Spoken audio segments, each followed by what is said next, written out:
এখন শুনবেন আজকের গুরুত্বপূর্ণ খবরের শিরোনাম। ফিলিস্তিন ইসরায়েল সংঘাত যুদ্ধবিরতির দ্বিতীয় ধাপে রাজি নয় ইসরায়েল। ইউক্রেনকে 226 কোটি পাউন্ড সামরিক সহায়তা দিবে যুক্তরাজ্য। গাজায় শুদ্ধি অভিযান চালানোর মার্কিন পরিকল্পনার বিরুদ্ধে ডরজানি বিক্ষোভ। ইউক্রেনকে আর কোনো সামরিক আর্থিক সহায়তা দিবে না স্লোভাকিয়ার প্রধানমন্ত্রী রবার্ট ফিকো। 40 বছরের সংঘাতের অবসান ঘটিয়ে শান্তির পথে ফিরছে তুরস্কের কুর্দিরা। ট্রাম্প জেলেনস্কির বাকবিতণ্ডা এখন কোন দিকে যাবে ইউক্রেন সংকট।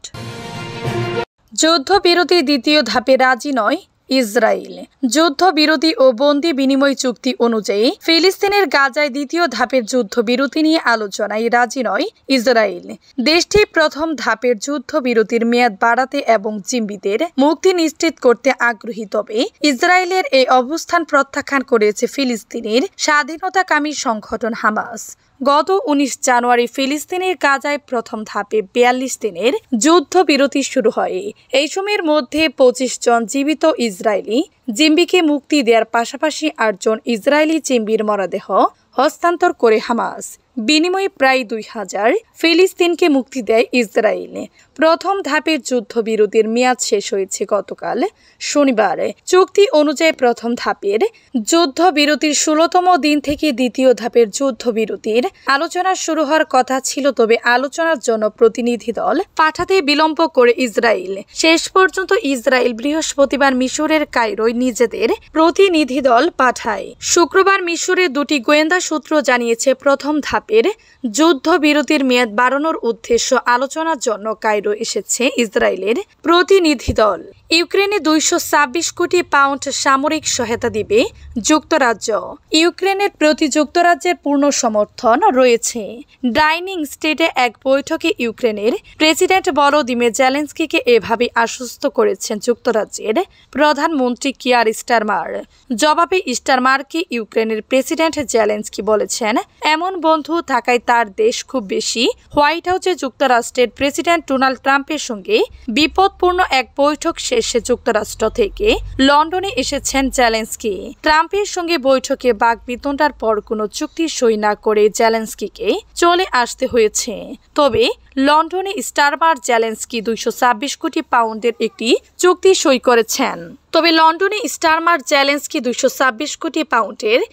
চুক্তি সই করেছেন।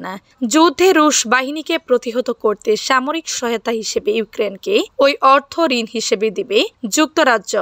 রুশ বাহিনী ইউক্রেনে আক্রমণ করার পর রাশিয়ার যেসব সম্পদ জব্দ করা হয়, যুক্তরাজ্য সেগুলোর মুনাফা থেকে ওই ঋণ পরিশোধ করে নিবে। গাজায় শুদ্ধি অভিযান চালানোর মার্কিন পরিকল্পনার বিরুদ্ধে ডরজানি বিক্ষোভ।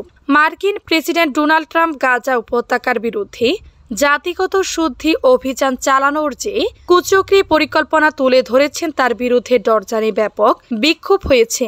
রাজধানী আম্মানে গতকাল শুক্রবার জুমা নামাজের পর অনুষ্ঠিত বিক্ষোভে বিপুল সংখ্যক মানুষ অংশ নেন। তারা গাজাবাসীকে এই উপত্যকা থেকে বিতাড়িত করার মার্কিন পরিকল্পনার ঘোর বিরোধিতা করেন।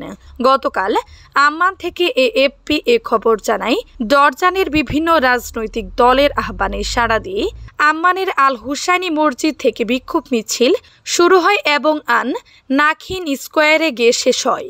রাজধানী ছাড়াও ডরজানে প্রায় সব ছোট বড় শহরে শুক্রবার ট্রাম্পের পরিকল্পনার বিরোধিতা করে বিক্ষোভ অনুষ্ঠিত হয়েছে।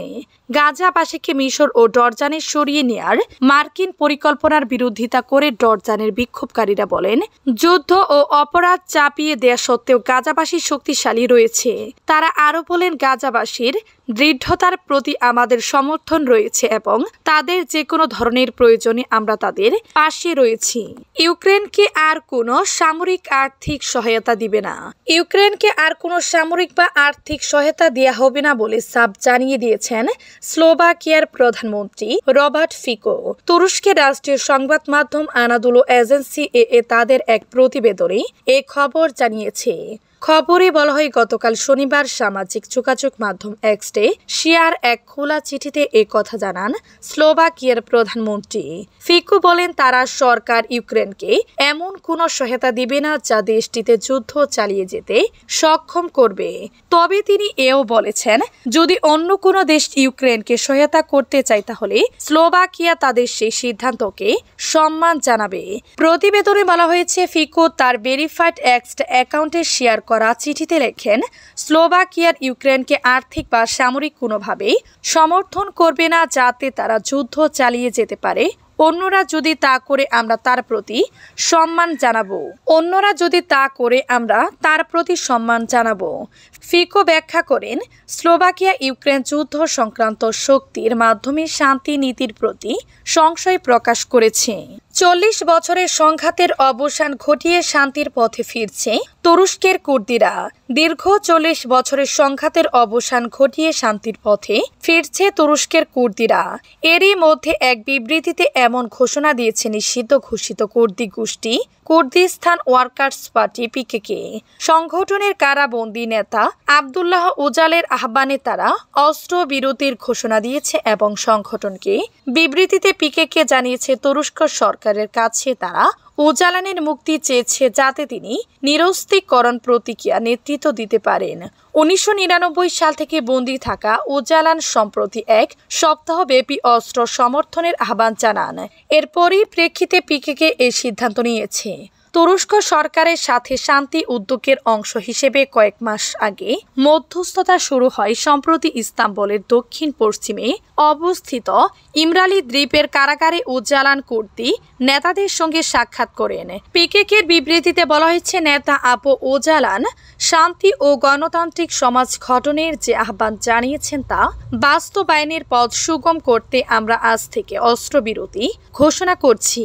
আমাদের উপর আক্রমণ না হলে আমরা আর কোনো সশস্ত্র পদক্ষেপ নিব না। 1984 সাল থেকে কুর্দিদের স্বতন্ত্র মাতৃভূমির দাবিতে বিদ্রোহ চালিয়ে আসছে পিকেকে। ট্রাম্প জেলেনস্কির বাকবিতণ্ডা এখন কোন দিকে যাবে? ইউক্রেন সংকট। হাসিমুখে হোয়াইট হাউসের সামনে দাঁড়িয়েছিলেন মার্কিন প্রেসিডেন্ট ডোনাল্ড ট্রাম্প। অপেক্ষায় ছিলেন ইউক্রেনের প্রেসিডেন্ট ভলোদিমির জেলেনস্কির জন্য। তিনি এলেন, করমর্দন করে একসঙ্গে প্রবেশ করলেন আমেরিকার বিখ্যাত সেই সাদা বাড়ি তথা হোয়াইট হাউসে।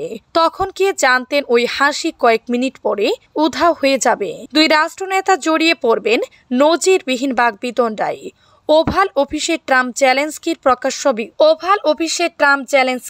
প্রকাশ্য বিতণ্ডার পর বিশ্ব রাজনীতিও ভাগাভাগি। তবে সকলের মুখে শোনা গিয়েছে শান্তির কথা, পাশাপাশি ইউক্রেনের পাশে থাকার বার্তাও এসেছে। ট্রাম্প জেলেনস্কির বাকযুদ্ধ কি আদৌ ভালো হলো ইউক্রেনের জন্য? ইউক্রেনপন্থী অনেকে চিন্তিত সে দেশের ভবিষ্যৎ নিয়ে। যুক্তরাষ্ট্রের প্রেসিডেন্ট হিসেবে ট্রাম্প দ্বিতীয়বার ক্ষমতায় আসার পর থেকে রাশিয়া ইউক্রেন